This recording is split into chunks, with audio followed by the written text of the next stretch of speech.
mencoba memblow up kasusnya Sambo dan kasusnya Mario yang memukul seorang mu'alaf, ya kan? Selalu digarisbawahi mu'alaf, korbannya adalah mu'alaf. Orang-orang Islam, ya kan, membuat kasusnya David ini adalah mu'alaf yang dibunuh oleh seorang Kristen.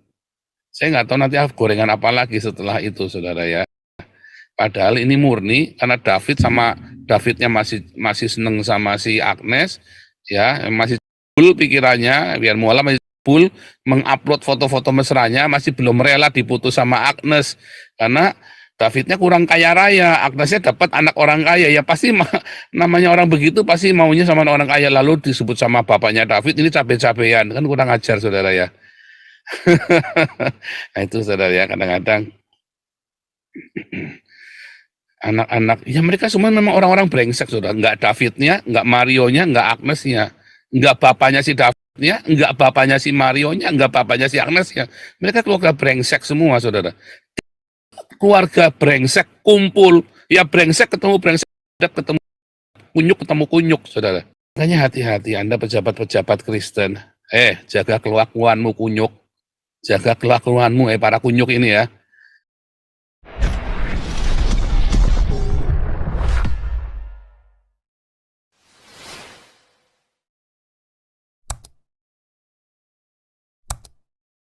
Diaspora.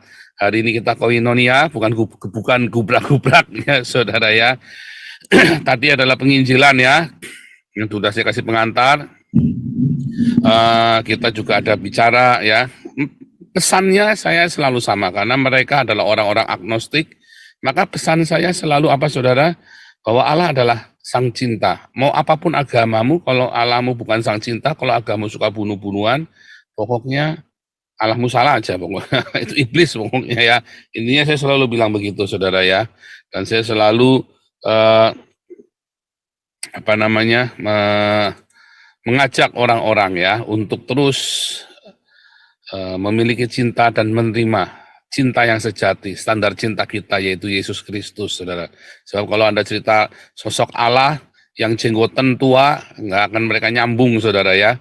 Banyakan kita berpikir bahwa Allah itu yang jenggotan tua, sosok 3 dimensi. Kita nggak akan nyambung, saudara ya. Konsep Allah itu, karena Allah adalah roh. Ya, Allah adalah roh, adalah ada cinta. Jadi kalau Anda melihat orang yang memiliki cinta, dia memiliki Allah dalam hidupnya. Dan saya selalu katakan bahwa seks itu bukan cinta. Ya, saya selalu katakan seks itu bukan cinta. Saya selalu katakan ya, bahwa cinta yang sejati itu seperti cinta yang seperti Yesus lakukan, tunjukkan kepada kita. Itulah cinta yang sejati, saudara ya.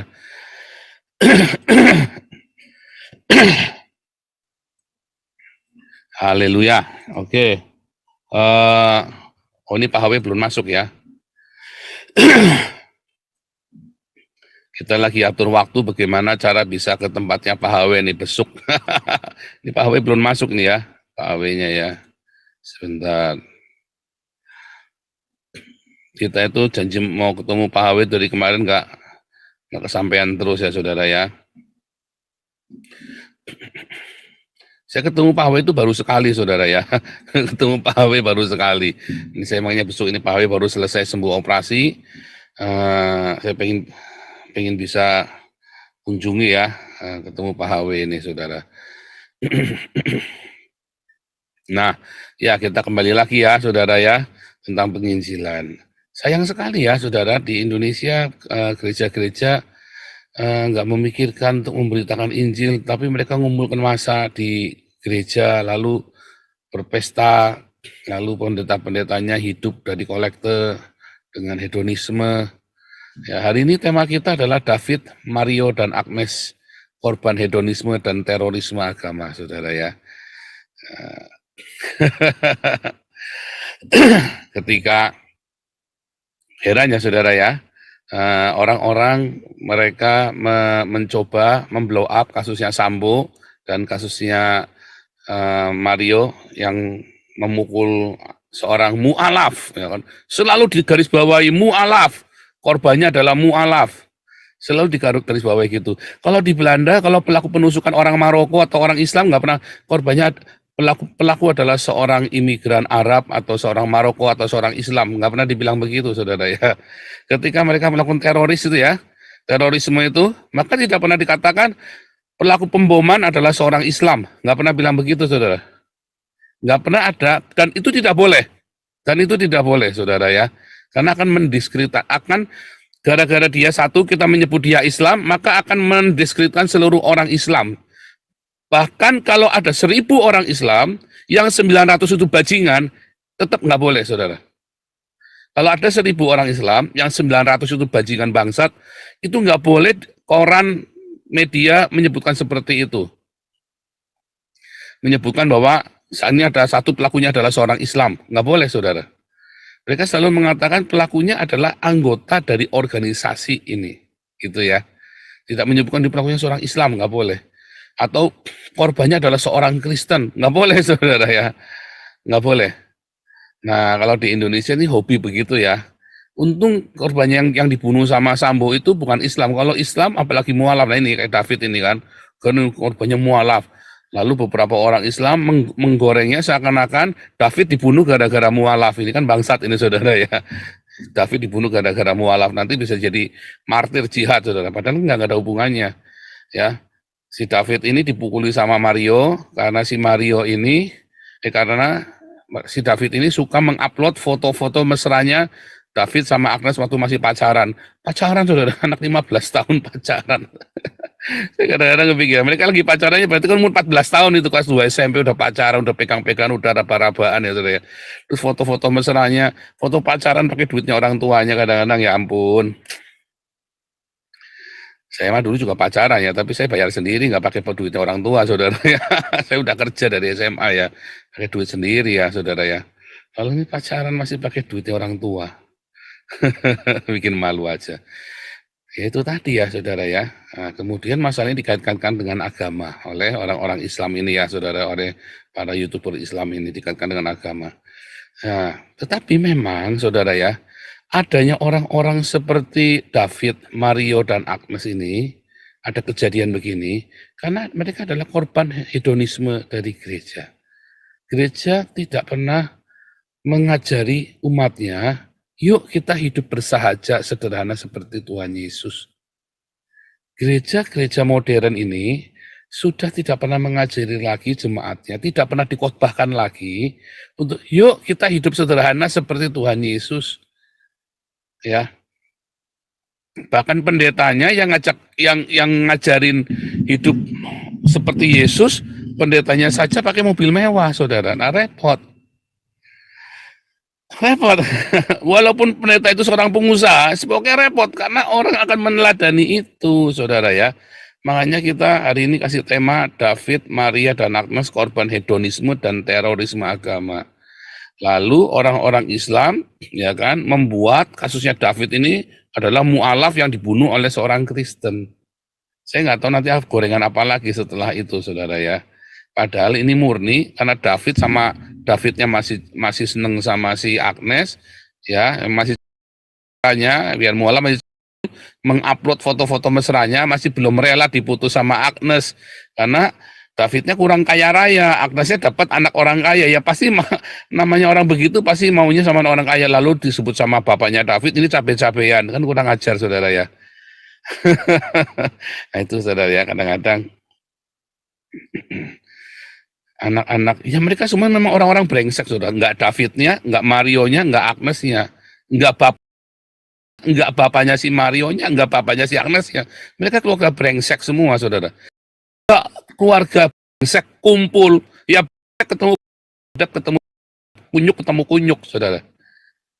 Ya kan, semuanya salah. Davidnya salah, Marionya salah, Agnesnya Maria, bapaknya David salah, bapaknya Mario salah, bapaknya si Agnes ya salah, saudara. Tiga-tiganya dari keluarga brengsek, tiga-tiganya dari keluarga, saudara.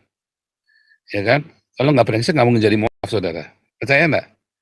Kalau nggak brengsek nggak mungkin jadi mualaf.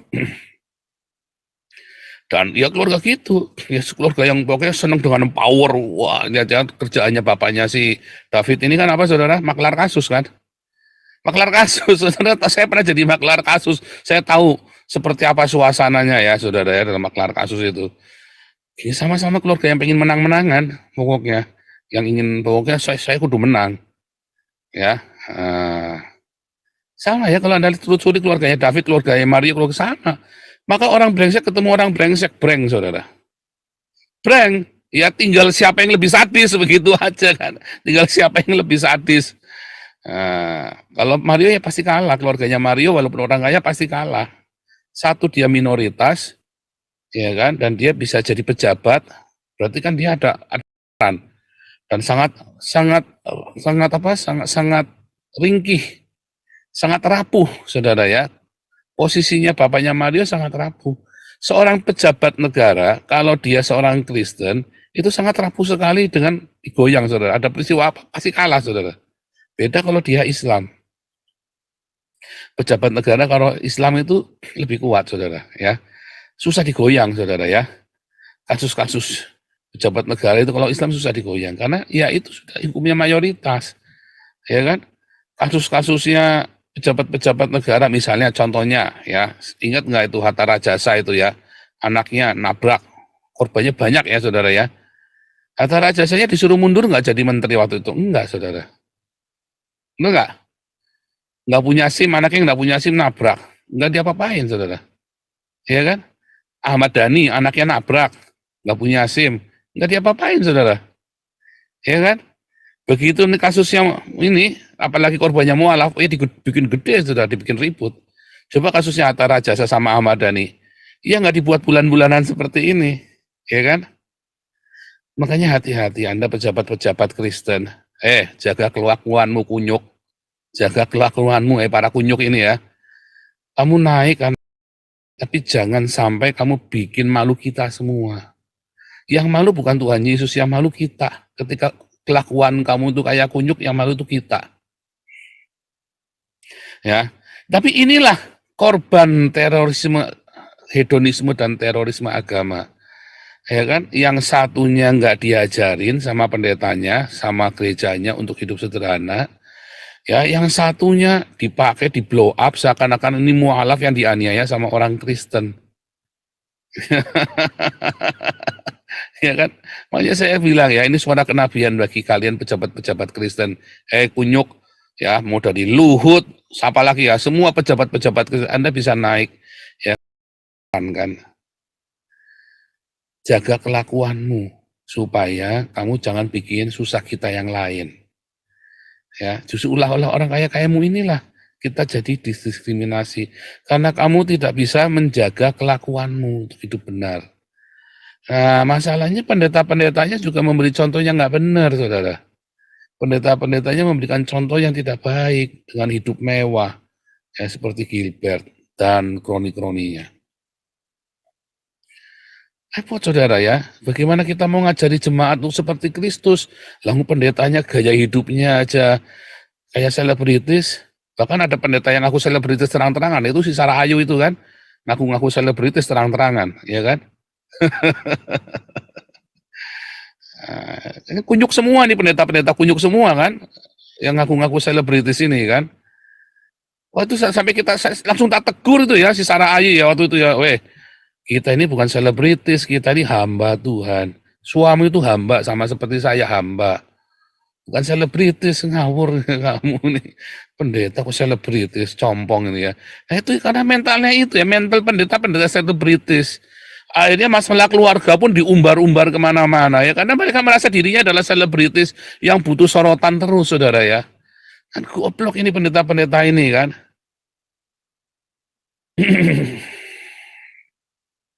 Bukan, si Sarah Ayu, bukan pendeta. Sarah Ayu mengklaim bahwa si Saifuddin ini adalah selebritis. Makanya dulu tak marahin sama saya. Saya marahi ya langsung ya.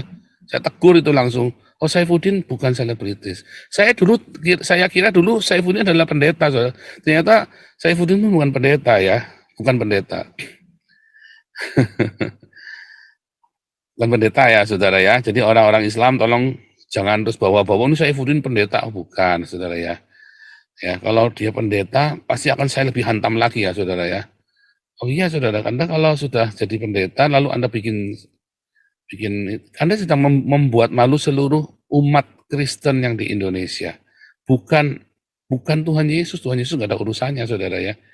Tapi kesaksian kita, kesaksian kami yang mengajarkan tentang cinta kasih yang benar, jadi rusak gara-gara kelakuanmu.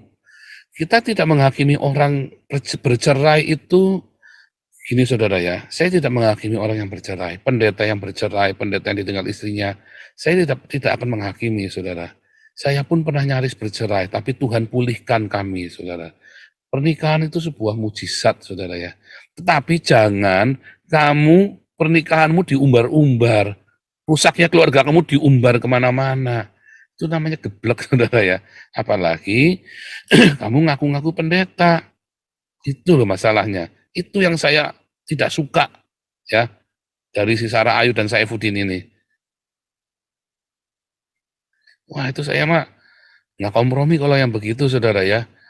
Ya mak dan ya jelas yang kalian bukan pendeta juga sih, kalian juga nggak pernah dididik jadi pendeta juga sih.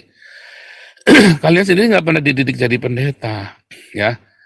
Nah, itu nggak boleh diumbar-umbar, saling berbalas pantun di YouTube, kan compong ini saudara. Bikin malu kita, enggak ya? Ya kalau firman Tuhan katakan ya orang-orang begitu ya diekskludkan saja ya. Memang hidupnya dari begitu, cari uangnya dari begitu mereka berdua ya, dari popularitas. Ya terserah kalau Anda mau meneladani orang-orang yang cari uang dari popularitas itu ya terserah saudara ya. Kalau saya mah enggak saudara, kalau saya selalu kasih tahu kepada orang jangan ya, jangan terkesima. Bahkan saya melarang orang untuk belain saya kok saudara ya. Anda nggak usah belain saya kalau saya lagi dibusuk-busukin orang. Biar Tuhan yang bela saya, kan jadi Anda tahu kan saya nabi atau bukan kan. Itu saja kan. Supaya apa? Kalau Tuhan bela di saya ya berarti Anda tahu siapa saya. Kalau Tuhan nggak belain saya malah Tuhan bikin saya nyungsep ya berarti kan juga Anda juga bisa menilai siapa saya. Gitu. Jadi biar Tuhan yang membela saya, Saudara. Ya kan? Nah, makanya Saudara ya, saya selalu ingatkan Anda untuk jangan kagum sama orang. Berapa orang ya, oh saya kagum dengan Bapak, langsung saya tegur, enggak boleh kamu kagum sama saya, nanti kamu kecewa. Ya, dan saya enggak urusan dengan apa kata orang tentang saya.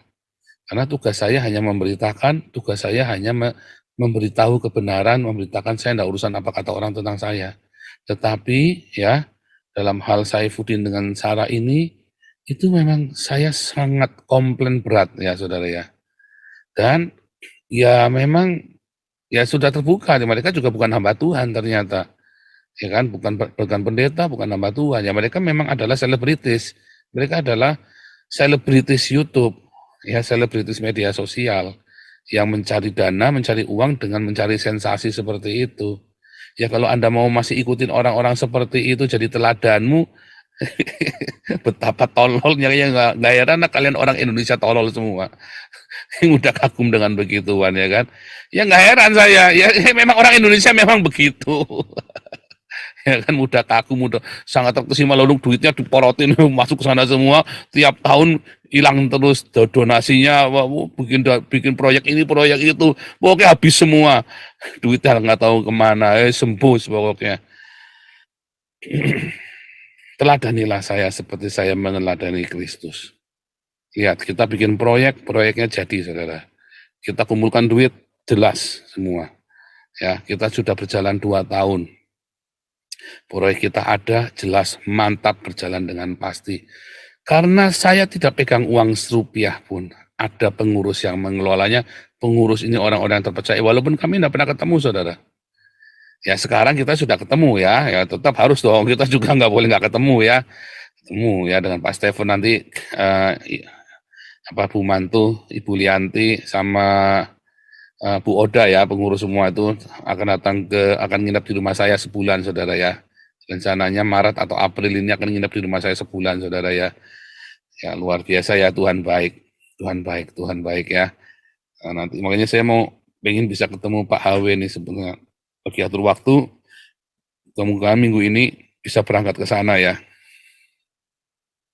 Begitu saudara ya.